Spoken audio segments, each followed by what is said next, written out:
June 14, 1944. Normandy hedgerow country. A Sherman tank from the 743rd Battalion erupts in flames. The shaped charge from a German Panzerfaust tears through the engine deck at 40 yards. 3 seconds later, the ammunition cooks off. The explosion throws the turret 15 feet into the air. 4 men die before they can scream. 30 tons of American steel reduced to burning wreckage because the tank commander couldn't hear the infantrymen 20 feet away screaming, "Panzerfaust team right hedgerow." This scene repeats itself 47 times in the first week of July 1944. Not because American tanks are inferior, not because German weapons are superior, but because of something so absurdly simple, so shockingly obvious, that when you hear it, you'll wonder how the most powerful military machine in human history didn't fix it before D-Day. If this story matters to you, if the men who fought in these hedgerows deserve to be remembered, take 1 second to hit that subscribe button and turn on notifications. We're uncovering the untold stories that changed the war, the innovations that saved thousands of lives, and the ordinary men who did extraordinary things. Join our community of history enthusiasts who refuse to let these stories fade. Your support helps us bring these forgotten heroes back to life. By August 1944, something changed. The same German Panzerfaust teams that had been hunting Shermans with terrifying success were dying before they could fire. The same hedgerows that had turned Normandy into a killing field were being cleared in minutes instead of hours. And when German intelligence officers finally captured an intact American tank and examined it, they found something welded to the back that made absolutely no sense in their military doctrine. A telephone.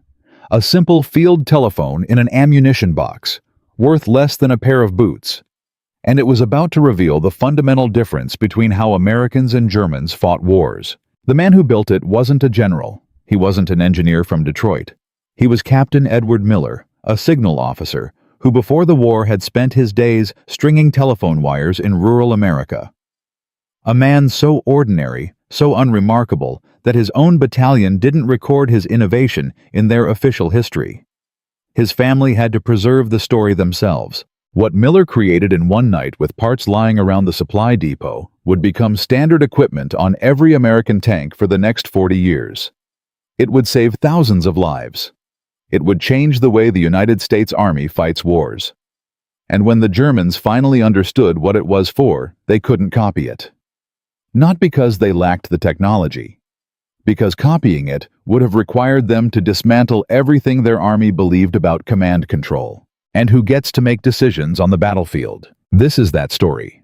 And it begins with the worst problem the American Army faced in the summer of 1944, a problem that was killing more tankers and infantrymen than German tanks, more than the legendary 88mm gun, more than the Panzerfaust. The problem was silence. The killing silence. Picture this. July 3, 1944. A dirt lane south of Saint-Jean-de-Day. A Sherman from the 743rd Tank Battalion sits idling 30 feet from a hedgerow. Hatches sealed. Engine roaring at 150 decibels louder than a jet taking off. The crew can hear nothing outside their steel box except the mechanical thunder of their own Continental radial and the tinny chatter of the radio net. Through the periscope slit, the gunner sees green. Just green. A wall of tangled hawthorn and elm rising from 6 feet of packed earth, centuries old, impenetrable. Somewhere behind that wall, a German machine gun has been firing for 90 seconds. The commander has no idea where. 40 feet to the left, crouched in a drainage ditch, Sergeant Michael Harrison from the 120th Infantry Regiment is screaming. He can see the muzzle flash. Second floor, stone farmhouse, left window. He's close enough to the Sherman to touch it. He might as well be on the moon. He pounds the hull with his fist. Nothing. The crew can't hear him. He stands up, waves both arms. The turret doesn't move. He throws a clod of dirt at the commander's hatch. The hatch stays shut because the last commander who opened his hatch on this road took a sniper round through the forehead 2 hours ago. Harrison drops back into the ditch. The machine gun keeps firing. And 30 tons of American steel sits 20 yards away, carrying a 75mm cannon, 2 machine guns, and 4 men who cannot hear a single word he's saying. This isn't a German problem. This is an American problem. And it's killing us. Here's what you need to understand. These tanks, these Sherman M4s from the 743rd, the 746th, the 748th, they weren't supposed to be alone. The U.S. Army had built something revolutionary, something no other army in the world possessed. The separate tank battalion, not part of an armored division, not designed for sweeping breakthroughs into enemy territory. These battalions existed for one purpose: to be attached to infantry divisions and fight beside the men on foot. They were in the Army's own language, the infantry's armor. The idea was beautiful in its simplicity. An infantry division hits a fortified position, a pillbox, a stone farmhouse, bristling with machine guns. They call forward a platoon of Shermans. The tanks blast the position with high explosive, while the infantry maneuvers around it. Tank firepower plus infantry eyes, steel plus flesh, each one covering the other's weakness. On paper, it was the most sophisticated infantry-tank cooperation doctrine any army had ever designed. The Germans had their panzer divisions, but those were built around the tank. Infantry followed in half-tracks, serving the armor's mission. The British had infantry tanks, but their doctrine kept the two branches in separate worlds, barely talking to each other. Only the Americans had built 65 separate tank battalions, whose sole reason for existence was to serve the riflemen. To give the man on foot the firepower of a 30-ton gun platform whenever he needed it. But there was a problem. A problem so fundamental, so absurdly obvious in hindsight, that it staggers the mind. The tanks and the infantry could not talk to each other. Not wouldn't. Could not. Their radios operated on entirely different frequency bands. The infantry's SCR 300 used FM. The tank's SCR 508 used AM on completely different frequencies. They were as incompatible as a telephone and a flashlight. You could put a tank and an infantry squad in the same field, train them together for months, and the moment the shooting started and the hatches came down, they became two separate armies fighting two separate wars in the same 100 yards of Norman dirt. Let that sink in. The United States of America. The nation that had mass-produced 50,000 tanks, that had built the largest military-industrial complex in human history, had sent men to fight in Normandy with equipment that could not communicate. The man they didn't notice. Inside that steel coffin, the Sherman crew operated in conditions you cannot imagine unless you've been there. 5 small vision slits, 1 periscope, the engine producing sound levels that would permanently damage hearing. The commander wore a padded leather helmet with built-in headphones wired to the intercom. When he spoke to his gunner, he pressed a throat microphone against his larynx. When he called battalion, he switched to radio. What he could not do under any circumstances with any piece of equipment in that tank was talk to the infantryman standing 3 feet from his hull. Before the shooting started, it wasn't catastrophic. The commander rode with his head and shoulders out of the turret hatch. He could see. He could shout. He could point. A smart infantry officer would walk alongside the tank, work out a rough plan. You shoot that hedgerow, we'll go through the gap, pivot left if you hear a whistle. Then the first round came in. The commander dropped inside. The hatch slammed shut. And from that moment, the tank was deaf. The infantry tried everything. They banged on the hull with rifle butts. They threw rocks at the turret. They climbed onto the engine deck and pounded on the commander's hatch, which meant standing on top of a 30-ton target in full view of every German sniper in the parish. One method that sometimes worked: a man would run in front of the tank, face it directly, wave his arms until the driver saw him through the narrow vision slit. This required standing in the open between American armor and German guns, hoping the driver was looking through that 4-inch window at that exact moment. Men died doing this. Not occasionally. Routinely. The U.S. Army had known about the problem before D-Day. The official solution was the AN/VRC-3, a radio set designed to be installed inside the tank and tuned to infantry frequencies. It weighed 34 pounds, used the same receiver as the infantry's manpack radio. On paper, perfect. In practice, almost none had reached Normandy by July. The ones that did arrive were unreliable, and they solved only half the problem. An infantry officer with a matching radio could talk to the tank, but a rifleman in a ditch could not. Units improvised desperately. Some tried putting the infantry's handy-talkie inside the Sherman. The tank's electrical system produced so much interference, the radio became useless. Others tried mounting spare tank radios on wooden backboards, giving them to infantry company headquarters. These weighed over 30 pounds, required a dedicated man to carry them, and were far too scarce to give every infantry platoon its own tank channel. So the default method remained what it had been since 1942. Yell. Wave. Hope. In the bocage, hope was not a tactic. Hope was a death sentence. Each field in Normandy was a box 60 to 100 yards across, walled on all sides by earthen banks, topped with dense vegetation. A tank entering a field could see the far hedgerow and nothing else. The infantry spread low in ditches, and undergrowth could see everything the tank could not. The Panzerfaust team crouching behind the bank. The anti-tank gun dug in at the corner, the machine gun covering the gap. But they could not pass this information to the crew, so the pattern repeated. Field after field, day after day, week after week. The Sherman pushed through a gap in the hedgerow. The infantry followed. German fire pinned the infantry behind the bank they'd just crossed. The tank, now alone in the open field, traversed its turret searching for a target it couldn't identify. The Panzerfaust team, invisible from inside the tank, moved along the hedgerow to firing position. The shaped charge hit the engine deck from 40 yards. The crew had 3 to 5 seconds before the ammunition cooked off. Most didn't make it out. General Lieutenant Richard Schimpf, commanding the 3rd Parachute Division on the St. Lo front, noted something remarkable in late June. His men, many of them young and inexperienced, were rapidly losing their fear of American tanks. They had discovered that a Sherman without its infantry was not a predator.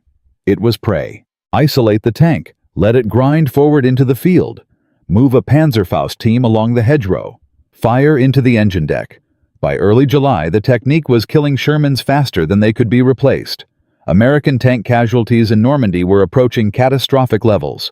And that fact, the fact that the most powerful weapon the Americans had, was being neutered by a communication gap that a teenager with a telephone could solve, reached the desk of Colonel Samuel Duncan, commanding officer of the 743rd Tank Battalion in the first week of July 1944.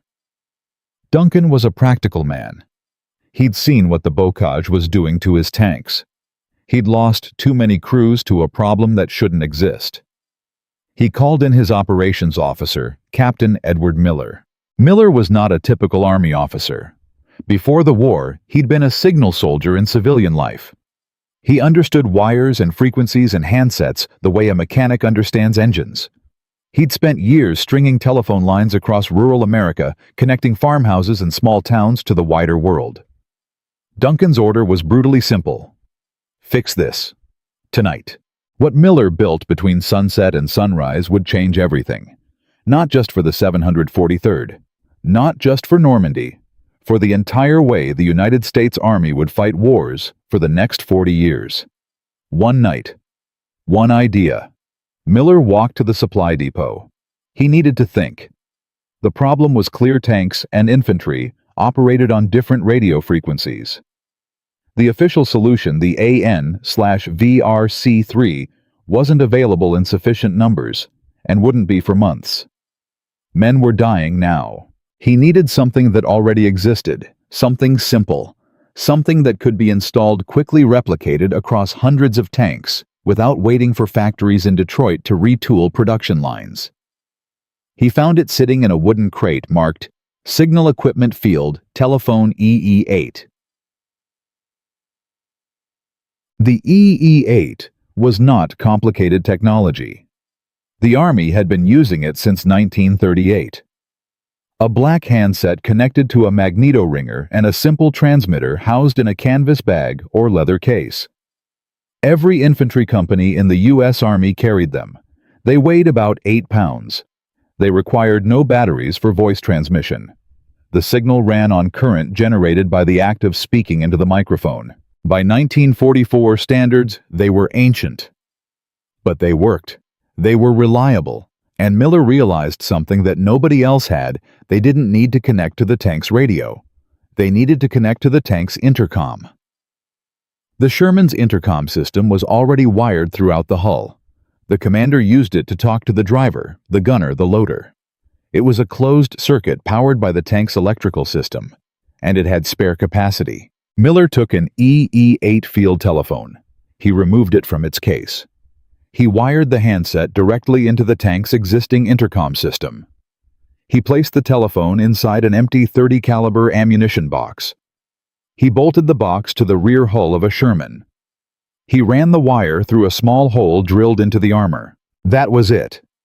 Any infantryman could now walk up to the back of the tank, open the ammo box, pick up the handset, and speak directly into the ear of the tank commander. No radio, no frequency matching, no 34-pound backpack, just a telephone and a wire. The entire modification took Miller less than 3 hours to complete. The parts cost essentially nothing. The EE-8 telephones were already in the supply system by the tens of thousands. Empty ammunition boxes were everywhere. Any tank crew with a drill and a wrench could replicate it. The next morning, Miller showed it to Colonel Duncan. Duncan stared at it for maybe 10 seconds. Then he called for Captain Robert Spears, the battalion's intelligence officer. He handed Spears the prototype and a written proposal. Take this to the 30th Infantry Division. Show them what it does. Get their feedback. Spears drove to division headquarters. He found the operations officer, showed him the telephone box, explained the concept. The officer looked at it. He picked up the handset. He heard the tank's intercom through the earpiece. He understood immediately. The 30th Infantry Division loved it. They forwarded the concept to V Corps. V Corps forwarded it to First Army. Within 72 hours, ordnance teams across the Normandy beachhead were pulling EE-8 telephones out of supply dumps and welding ammunition boxes to the backs of Shermans. No committee. No procurement cycle. No 18-month development program. A captain had an idea. A colonel approved it. The Army built it. But here's what matters. Here's what separates this story from just another tale of battlefield innovation. The telephone didn't just solve a technical problem. It revealed something about American military culture that the Germans, for all their tactical brilliance, never understood. It revealed that the United States Army trusted the man at the bottom of the chain, the private in the ditch, the sergeant behind the stone wall, the corporal who could see the muzzle flash. It gave that man, regardless of rank, regardless of training, a direct line to a 30-ton gun platform. No army in the world had ever done that before. And when German intelligence officers finally saw it bolted to the back of a captured Sherman, they had no framework to explain what it was or why it existed. The first test. July 18, 1944. A hedgerow field south of St. Lo. First combat test of Miller's telephone system. A platoon of Shermans from the 743rd pushes through a gap cut by a Rhino-equipped tank. Infantry from the 30th Division follows close behind. German machine gun fire opens up from the tree line on the right flank. The infantry hits the dirt. The lead Sherman stops turret traversing left, the wrong direction, because the crew heard the fire and guessed wrong. Sergeant William Torres, 2nd Squad Company B, sprints to the back of the tank. He's been briefed on the new system. He opens the ammo box. He picks up the handset. His hands are shaking. German bullets are snapping through the air above his head. He presses the handset to his ear. He hears the tank commander's voice through the static. What have you got? Torres says 6 words. Machine gun. Right side. Tree line. The turret swings right. The 75mm fires. The machine gun stops. Elapsed time from contact to suppression under 30 seconds.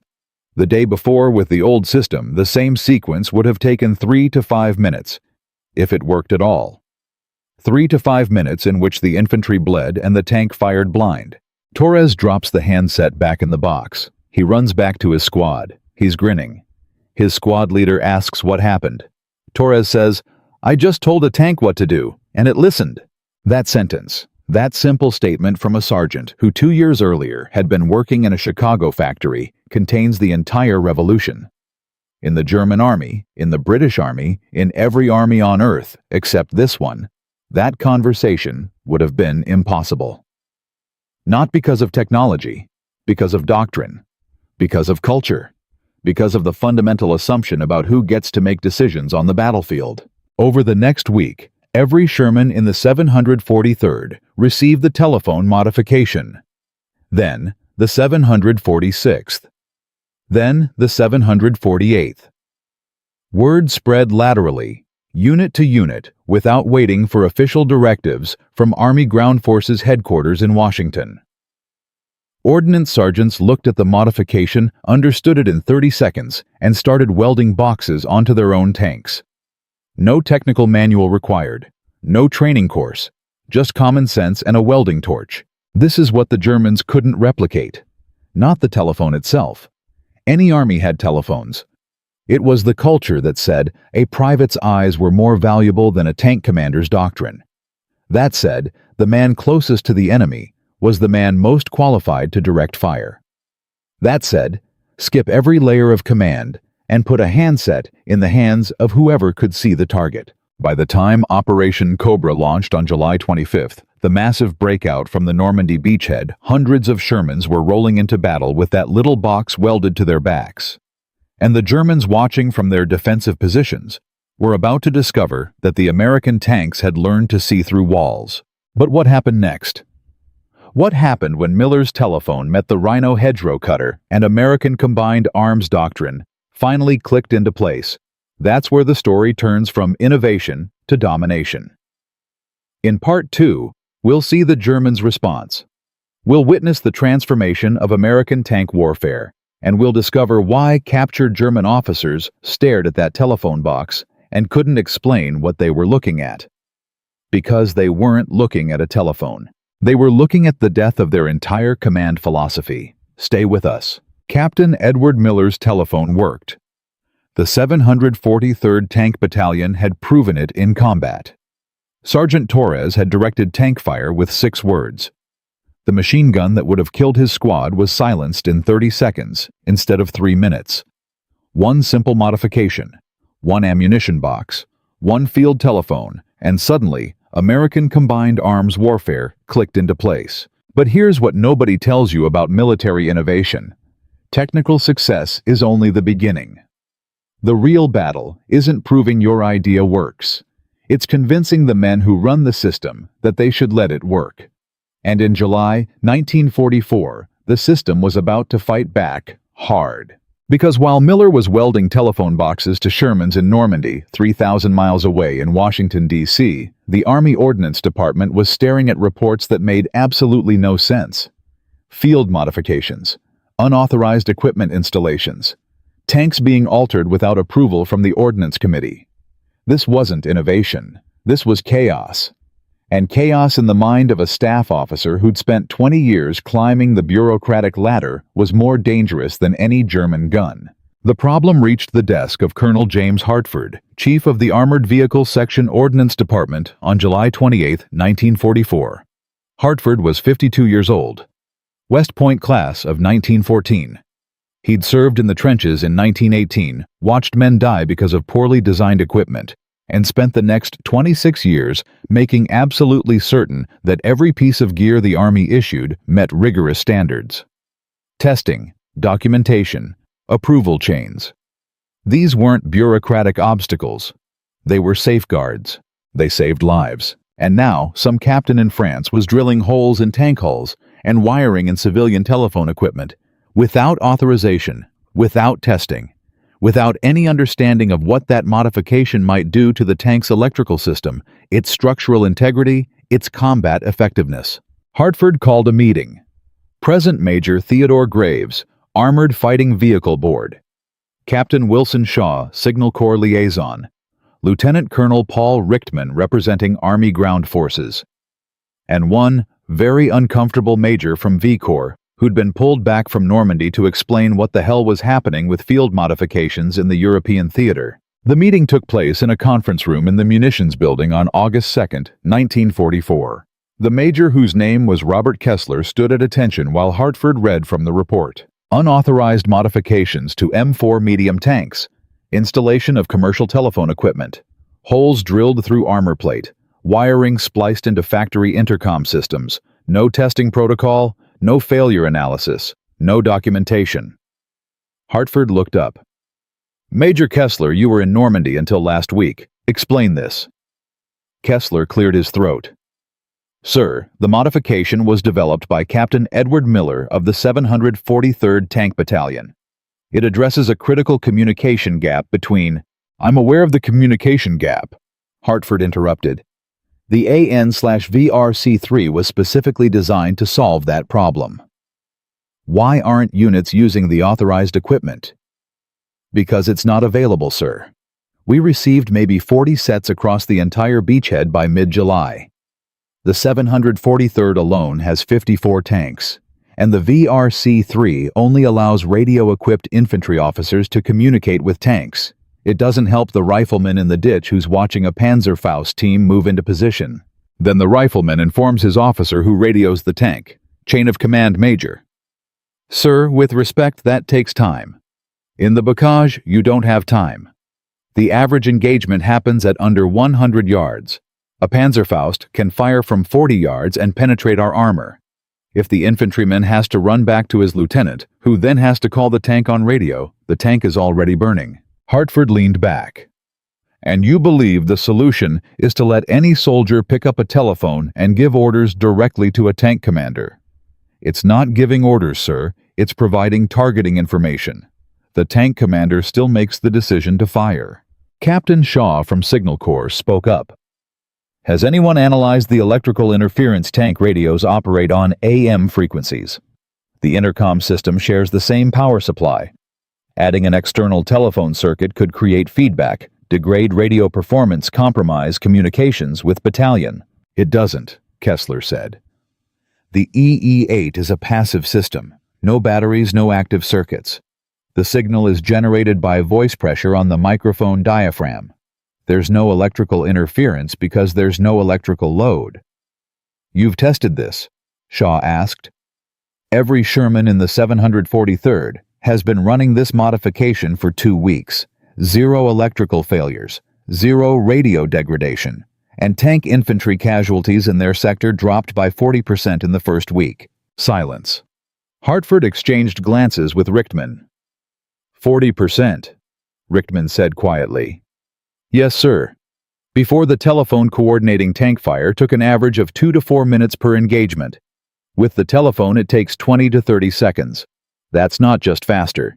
That's the difference between infantry pinned down bleeding and infantry supported by immediate suppressive fire. Hartford drummed his fingers on the table. Even if the numbers are accurate, this sets a precedent. If we authorize field modifications without proper testing, without documentation, we open the door to every half-trained mechanic with a welding torch making changes to combat vehicles. Where does it end? It ends with fewer men dying, sir. The room went cold. You didn't speak to a colonel like that, especially not a colonel who controlled whether your innovation lived or died. But Hartford didn't explode. He stared at Kessler for a long moment.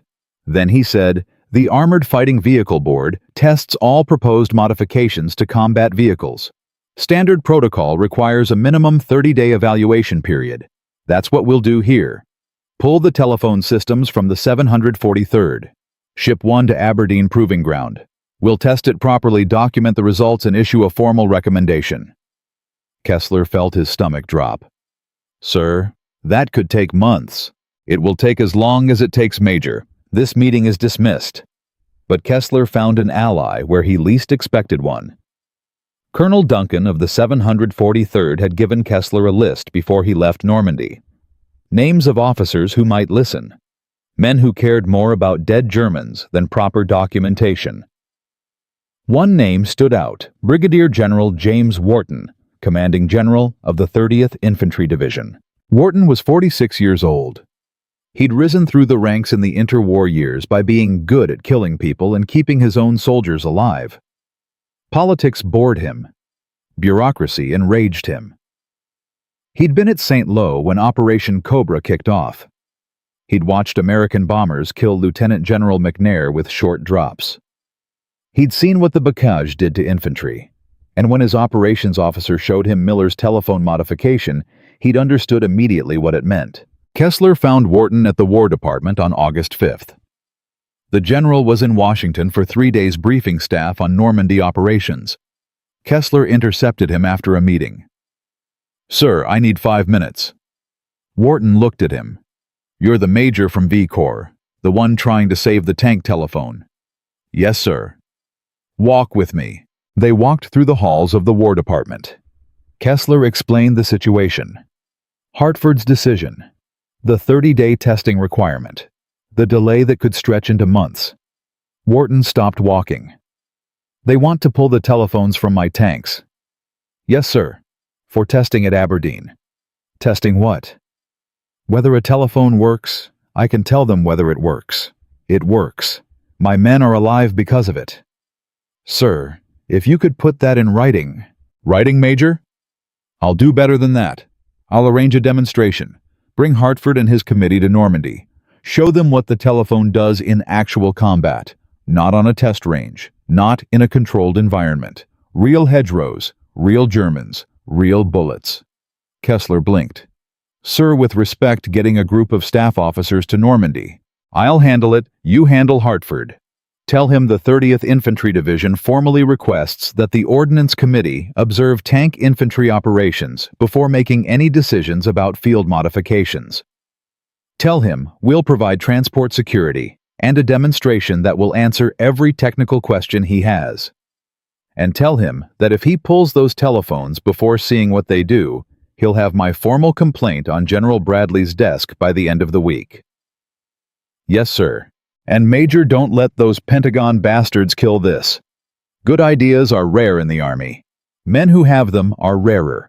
Captain Miller saved lives with a field telephone and an ammunition box.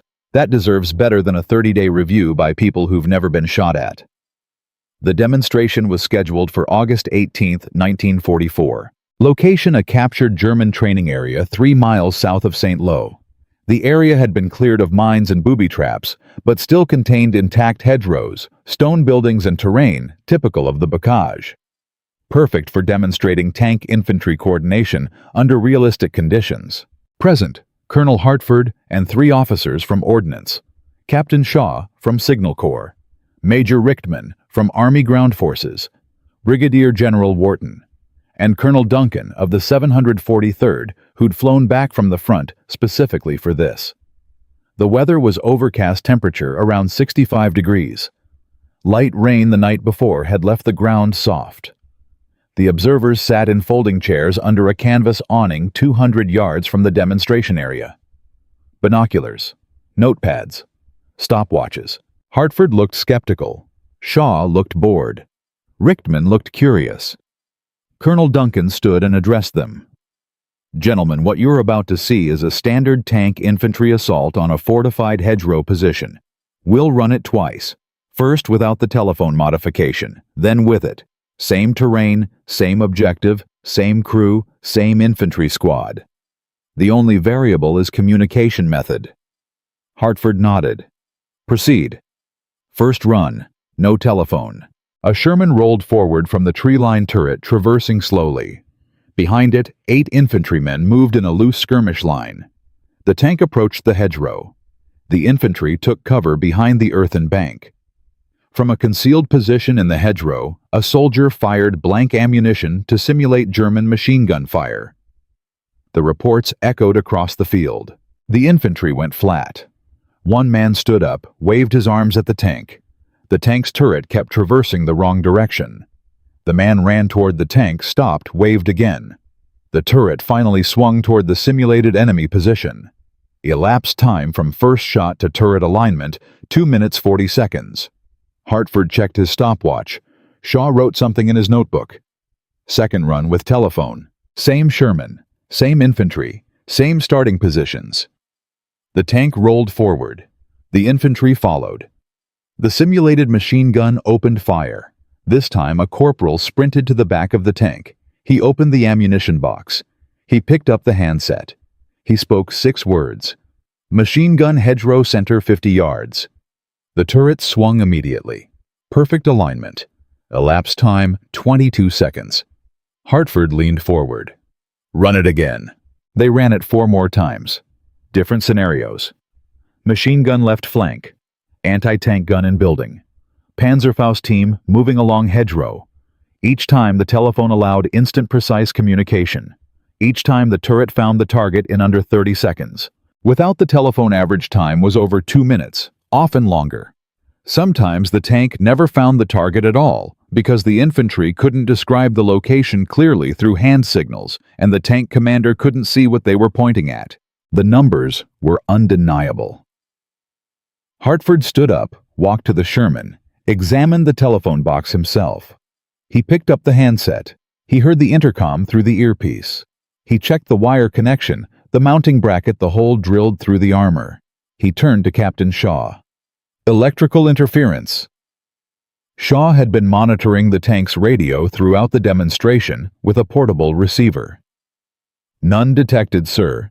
Radio communications remained clear throughout. Hartford looked at Colonel Duncan. Production requirements. Minimal, sir. Every infantry company already has EE-8 field telephones. Empty ammunition boxes are everywhere. The only specialized item is the mounting bracket which any ordnance workshop can fabricate. Installation takes under 2 hours per tank.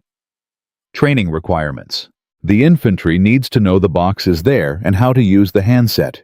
That's about 30 seconds of instruction.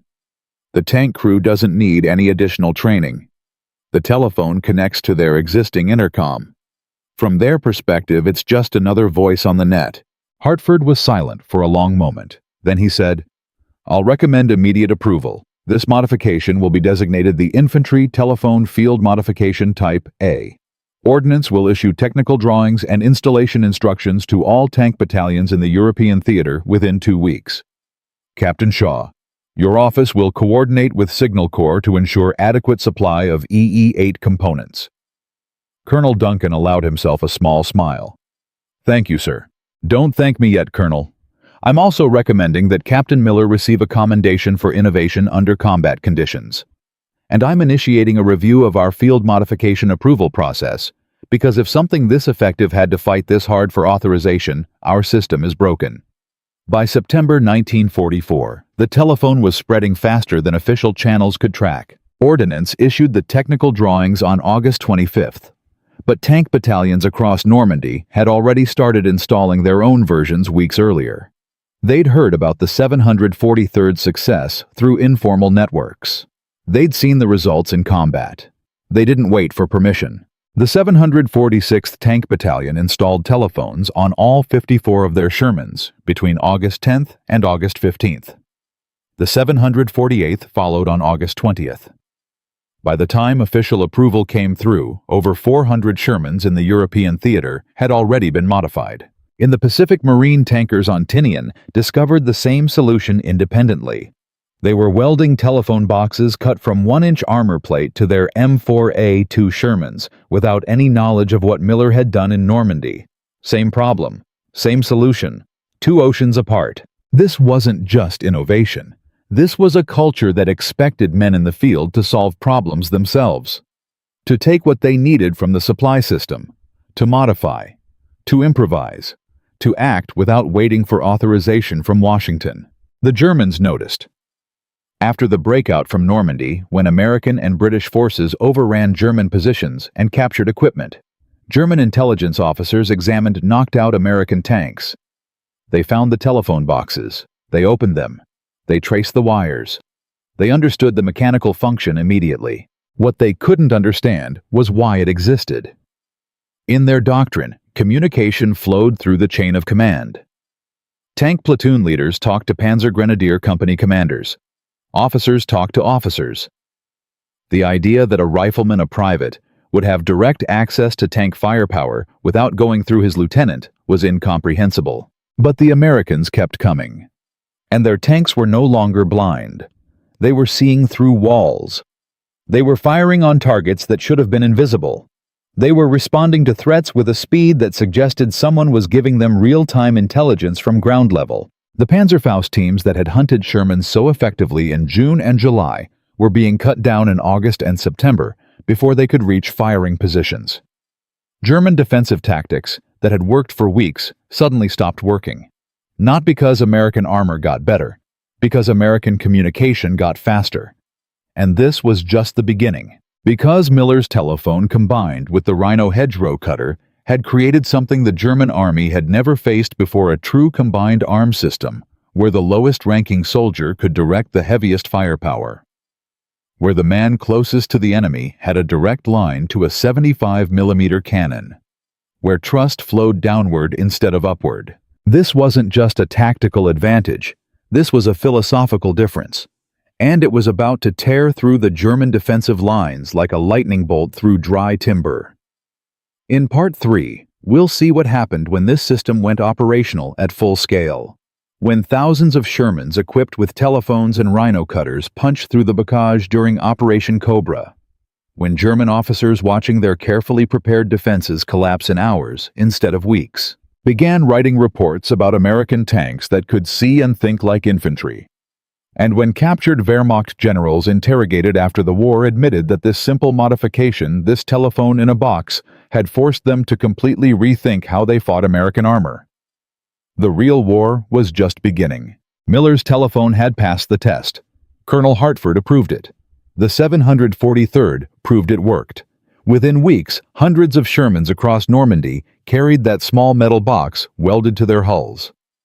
The Americans had solved the communication problem that had been killing them since D-Day. Infantry could now talk directly to tanks. The system finally worked. But solving your own problem is one thing. What happens when your enemy realizes you've solved it is something else entirely. And in late August 1944, German intelligence officers examining knocked-out American tanks began filing reports that would send shockwaves through Wehrmacht headquarters. The Americans had changed something fundamental about how their armor operated. And the German defensive tactics that had worked so well in June and July were suddenly failing at a catastrophic rate. This wasn't a test anymore. This was war. And the Germans were about to learn what happens when you face an army that trusts its privates more than its doctrine. The Germans notice August 22, 1944. A German intelligence post 3 miles east of Mortain. Hauptmann Friedrich Weber, 3rd Parachute Division intelligence officer, was reading after-action reports from company commanders. The pattern was impossible to ignore. Panzerfaust teams reporting American tanks responding to threats they shouldn't be able to see. Shermans traversing onto concealed positions within seconds of engagement. Machine gun teams being suppressed before they could establish effective fire. Anti-tank guns being destroyed before they could take a second shot. The numbers told the story. In June and early July, Weber's division had knocked out an average of 8 to 12 American tanks per day, using Panzerfausts and concealed anti-tank guns. By mid-August, that number had dropped to 2 to 3. Sherman losses had fallen by 70% in 6 weeks. Something had changed. Weber forwarded his analysis to division headquarters with a single question. How are American tanks detecting our position so quickly? The answer came on August 28th, when a patrol from the 2nd SS Panzer Division overran an American position near Barrington and captured 2 knocked-out Shermans. The technical intelligence team arrived within hours. They photographed everything: engine, transmission, armor, radio equipment. And then they found the box. Oberleutnant Hans Krieger opened it. He saw the handset. He traced the wire through the hull. He picked up the telephone and heard nothing because the tank's electrical system was dead, but the mechanical function was obvious. A telephone, connected to the intercom, mounted on the outside of the tank where any soldier could access it. Krieger wrote his report that night. American tanks now equipped with external communication device allowing infantry to direct fire without radio equipment. Simple telephone system bypasses normal command channels. Effect: dramatically improved target acquisition and response time. He didn't understand why it existed. In German doctrine, a panzer grenadier didn't give orders to a tank commander. Communication flowed through officers, through the chain of command. The idea that a rifleman could pick up a handset and direct a 50-ton weapons platform was outside the framework of how the Wehrmacht fought. But whether the Germans understood it or not didn't matter, because the effect was undeniable. American combined arms were suddenly faster, more precise, more lethal than anything the Wehrmacht had faced in Normandy. And the German defensive tactics that had relied on isolating tanks from their infantry, on ambushing blind Shermans with Panzerfausts, were no longer working. General Heinrich Eberbach, commanding Panzer Group West, read Krieger's report on September 1st. He called an immediate staff meeting. Present all division commanders in the sector. Topic: American tank infantry coordination and required tactical adjustments. The meeting lasted 3 hours. The conclusion was grim. The Wehrmacht couldn't copy the American system because copying it would require fundamental changes to command structure training and doctrine. Changes that would take months. Changes that the German army retreating across France under relentless pressure didn't have time to make.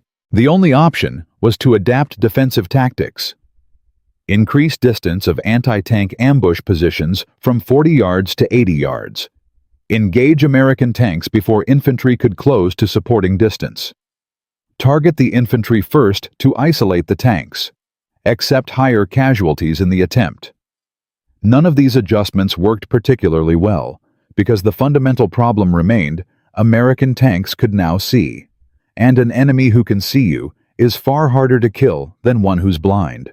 But the telephone created a problem nobody had predicted. September 5th, 1944. A field hospital 12 miles behind the front lines. Captain Edward Miller sat on a cot with his head in his hands. 2 hours earlier, a Sherman from his battalion had been hit by an 88mm round during an attack near Brest. The tank had burned. All 5 crew members died. 5. The tank had been equipped with Miller's telephone modification. The infantry squad supporting it had been 40 yards behind when the 88 fired. They'd watched helplessly as the Sherman erupted in flames. And now, some staff officer in V Corps was asking questions. Had the telephone modification somehow made the tank more vulnerable? Had the hole drilled through the armor weakened structural integrity? Had the external box created a visual signature that German anti-tank gunners were targeting? The answer to all 3 questions was no. The 88 had hit the turret front. The telephone box was on the rear hull. The hole for the wire was 1/8 inch diameter, drilled through 2 inches of steel and located well away from critical components. The modification had nothing to do with the tank being destroyed. But perception mattered. And if someone in the chain of command decided that Miller's invention was getting men killed, the entire program could be shut down. All those telephone boxes could be ordered removed. All that progress could be erased. Colonel Duncan had Miller's back. He wrote a detailed technical report explaining exactly why the modification hadn't contributed to the loss. He forwarded casualty statistics showing that tank infantry losses had decreased since the telephone was introduced. He got statements from company commanders praising the system. But the bureaucracy ground slowly. For 2 weeks in early September, Miller lived in limbo, waiting for someone in a rear echelon office to decide whether his innovation would survive or die. The decision came on September 18th in a form Miller never expected. Operation Market Garden. September 17th, 1944, the largest airborne operation in history. British and American paratroopers dropped behind German lines in Holland to seize bridges across the Rhine. The ground forces British Essex Corps would drive north along a narrow corridor to link up with the airborne divisions. The 743rd Tank Battalion wasn't part of Market Garden, but the 746th was. Attached to the 101st Airborne Division sector. Their mission support infantry clearing the corridor between Eindhoven and Veghel. The terrain was flat open, crossed by canals and drainage ditches. Perfect country for German anti-tank guns. The 746th Shermans had Miller's telephones. Every single one. September 19th, 0940 hours. A platoon of Shermans from the 746th Company B pushed north along the main highway toward Weggel. Infantry from the 506th Parachute Infantry Regiment moved alongside in the ditches. German resistance was lighter than expected. The column made good progress. Then at 10:15 hours, everything went to hell. Three 75mm anti-tank guns opened fire simultaneously from concealed positions in a tree line 300 yards east of the highway. The first round hit the lead Sherman in the turret, killing the commander and gunner instantly. The second round missed. The third round hit a half-track carrying infantry supplies, setting it ablaze. The American columns stopped. The Germans had perfect fields of fire across open ground. Any attempt to maneuver off the highway would expose the Sherman's thin side armor. The anti-tank guns were hauled down behind earthen berms, nearly invisible. The infantry went to ground. But they could see. Private James Dawson's 2nd Squad E Company was lying in a drainage ditch 20 feet from the 2nd Sherman in column. Through his binoculars, he spotted muzzle flash. Tree line, 280 yards, 3 positions. Dawson sprinted to the back of the Sherman. Rounds were cracking past his head. He opened the ammunition box. He grabbed the handset. 3 anti-tank guns, tree line east, 280 yards, spread across 100-yard front. The tank commander's voice came through the earpiece. Positions. Left gun behind the oak tree. Center gun in the hedge gap. Right gun near the barn corner. Copy. Engaging. The Sherman's turret traversed. The 75mm fired. High explosive. The round hit the tree line left of the oak. Close. The gunner adjusted. Second shot. Direct hit.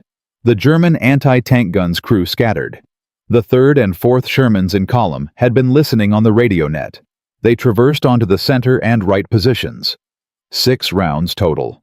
All 3 German guns suppressed or destroyed within 90 seconds. Elapsed time from initial German ambush to suppression of all 3 anti-tank positions, 2 minutes 15 seconds. Without the telephone, that engagement would have taken 5 to 10 minutes.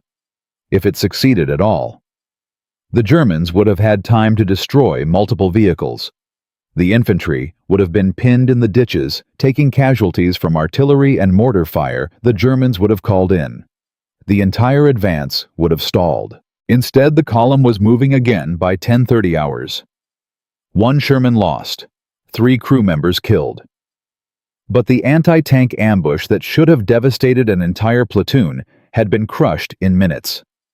Private Dawson received a Bronze Star for his actions. The citation didn't mention the telephone. It described him as displaying exceptional initiative and courage under fire in directing tank fire onto enemy positions. But every man in that column knew what had made the difference. And suddenly Miller's invention wasn't questioned anymore. The after-action report from Market Garden reached V Corps on September 22nd. It reached 1st Army Headquarters on September 24th.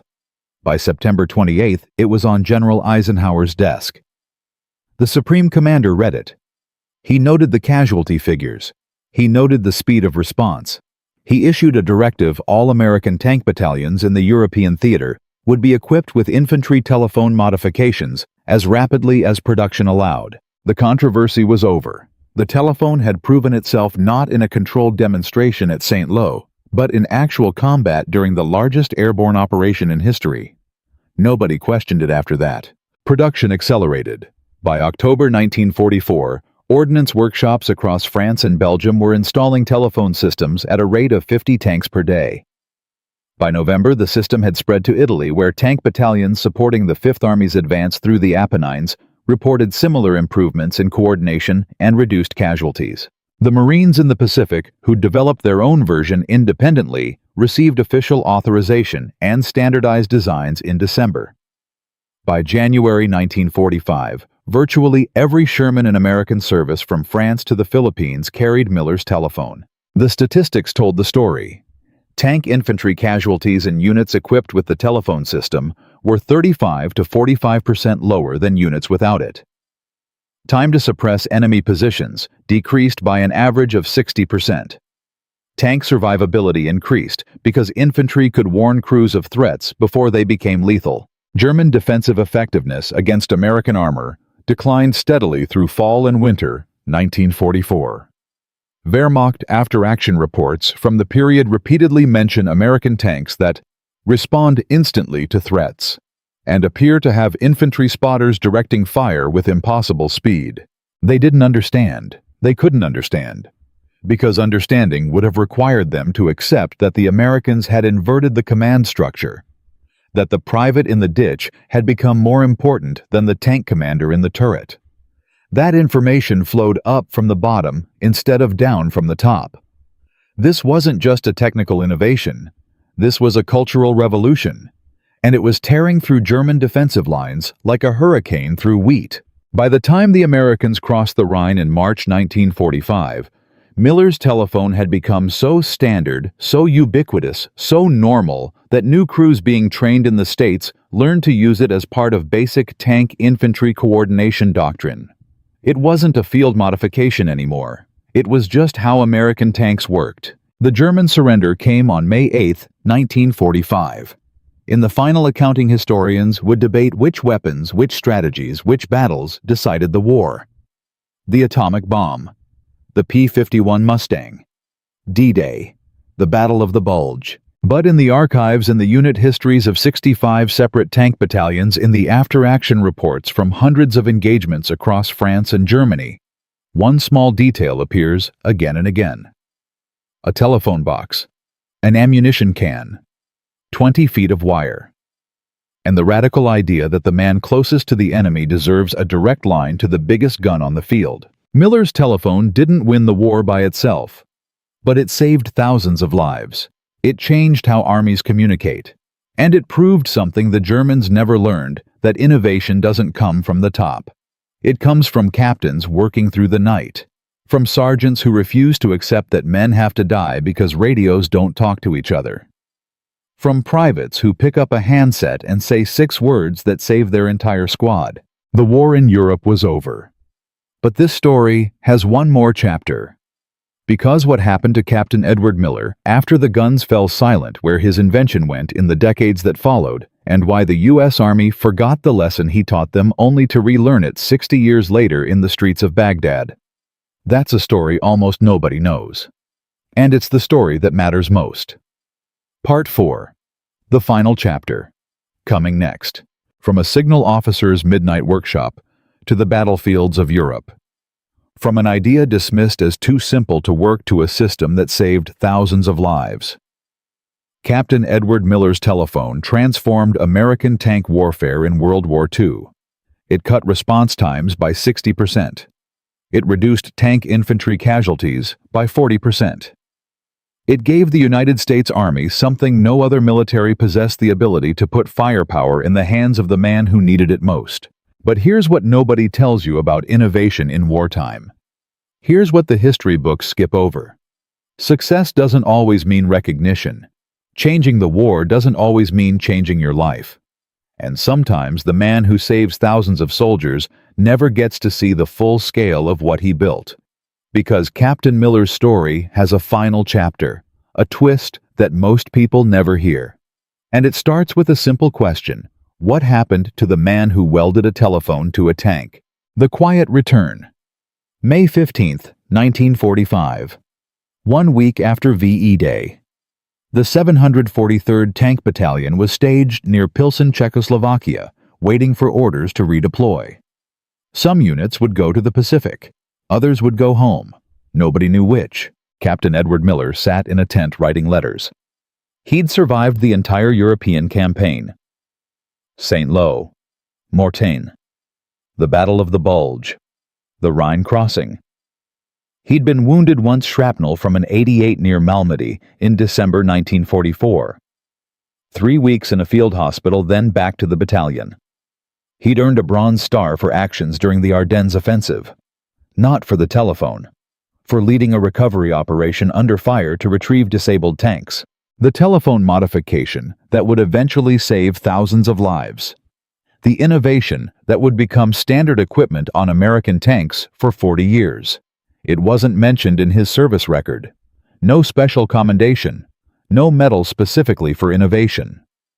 Colonel Duncan had submitted Miller's name for recognition in August 1944, but it got lost somewhere in the administrative machinery of a theater headquarters processing thousands of award recommendations. Miller didn't seem to care. When other officers asked about the telephone system, he'd shrug and say, "It just made sense. Infantry had phones. Tanks had intercoms. Connect them together." He was discharged in November 1945. Returned to civilian life. Went back to his pre-war job working for a telephone company in upstate New York. He married in 1947, had 3 children, worked for 35 years, stringing telephone lines, maintaining switching equipment, doing the same work he'd done before the war. He never wrote a memoir, never gave interviews to military historians, never attended reunions of the 743rd Tank Battalion, though he was invited every year. His family said he didn't like talking about the war. Too many friends lost. Too many memories of tanks burning with men inside. The official Army history of tank development in World War II, published in 1954, mentions the infantry telephone in exactly 3 sentences. It credits the modification to field personnel in the European theater, without naming Miller specifically. The innovation is described as a practical solution to communication difficulties developed during operations in Normandy. That's it. No details. No recognition of the man who spent one night solving a problem that had killed hundreds of American soldiers. Colonel Duncan tried. After the war, he wrote letters to the Army Historical Section explaining Miller's role. He sent copies of the original field modification report from July 1944. He provided testimony from other officers who'd witnessed the telephone's development. Nothing came of it. The historical record remained incomplete. Miller died in 1983 at age 68. His obituary in the local newspaper mentioned his World War II service in one sentence. He served with distinction in the European theater with the 743rd Tank Battalion. No mention of the telephone. No mention of the innovation that changed modern warfare. It was Miller's son-in-law who preserved the story.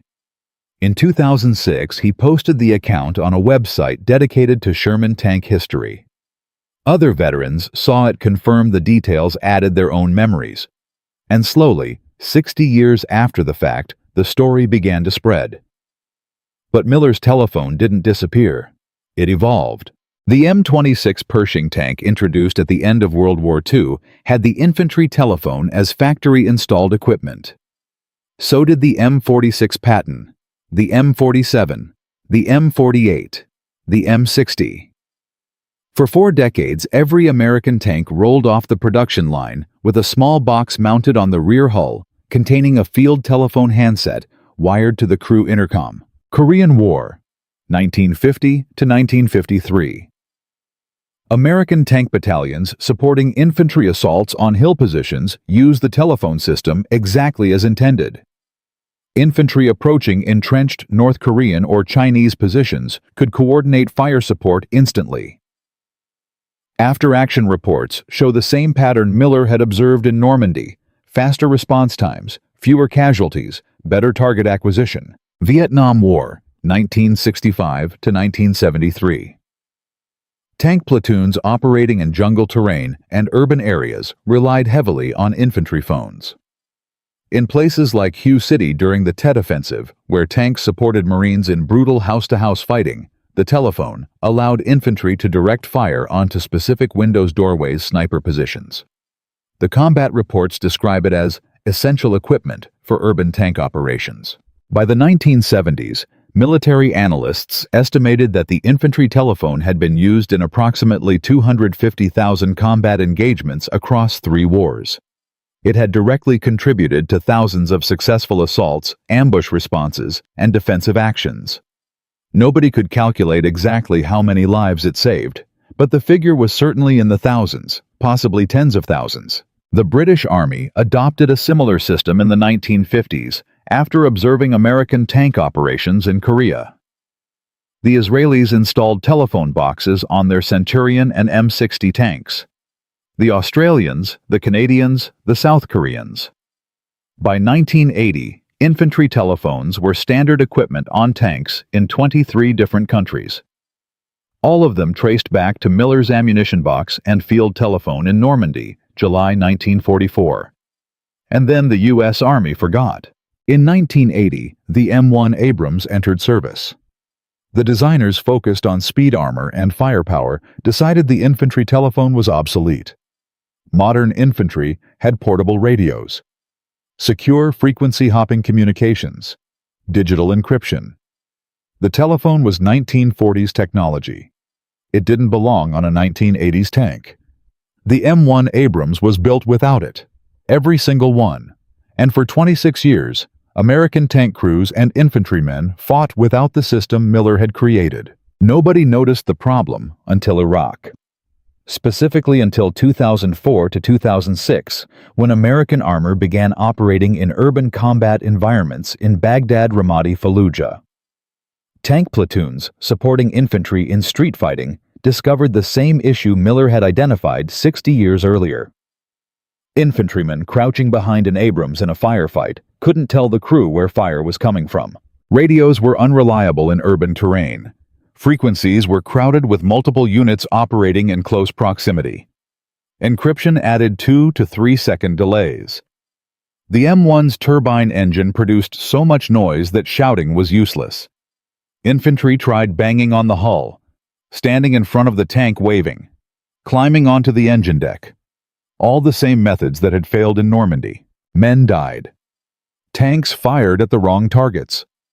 Infantry took casualties waiting for fire support.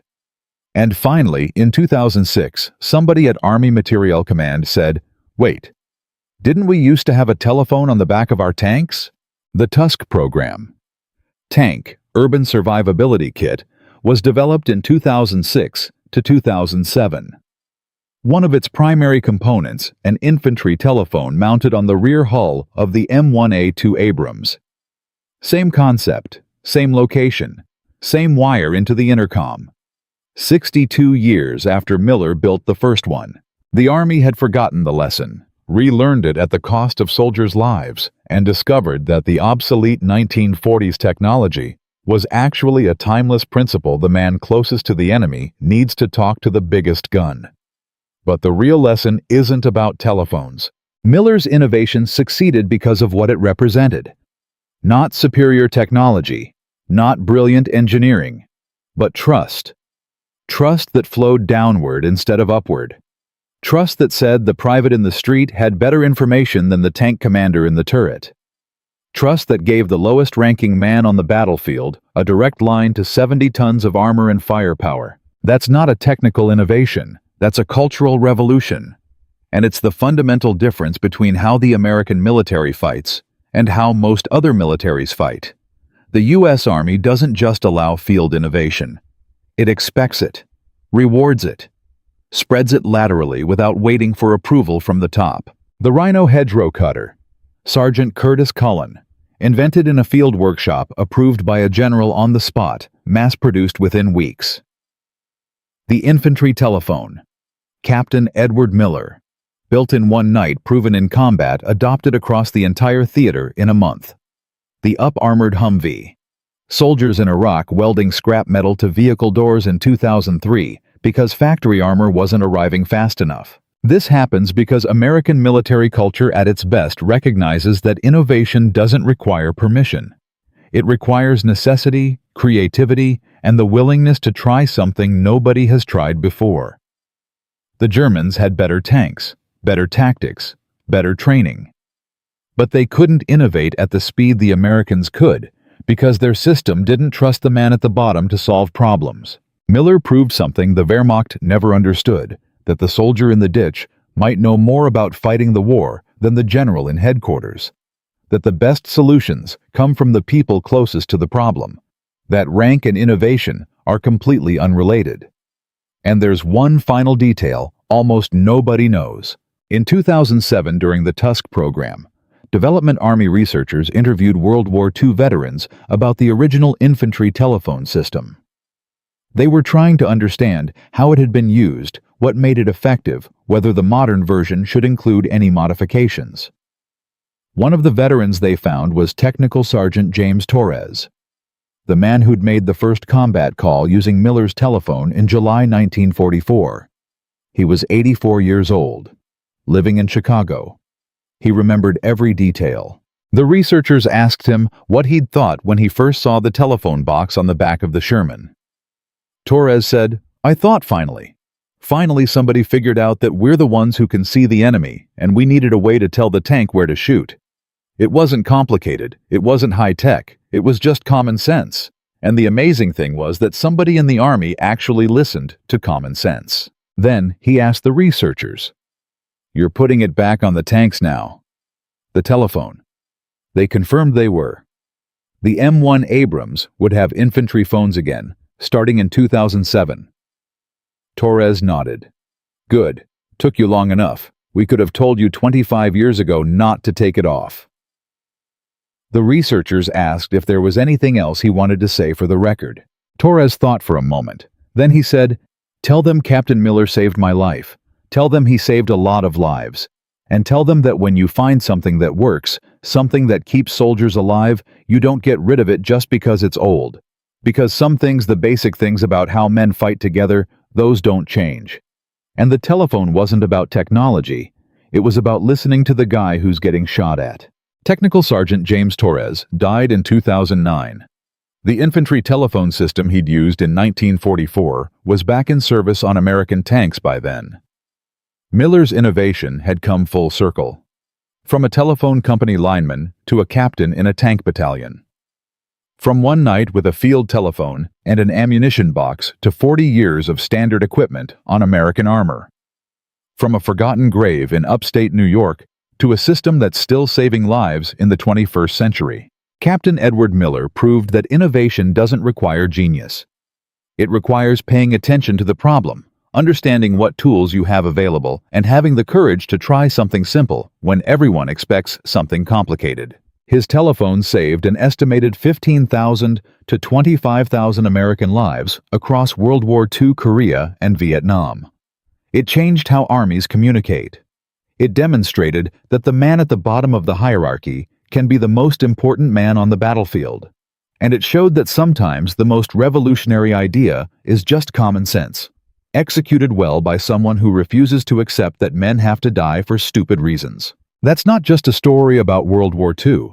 That's a story about innovation, trust, and the kind of culture that wins wars. Miller never got famous, never got rich, never got the recognition he deserved. But his idea outlived him by decades. His simple solution saved thousands of men who never knew his name. And maybe that's the truest measure of success.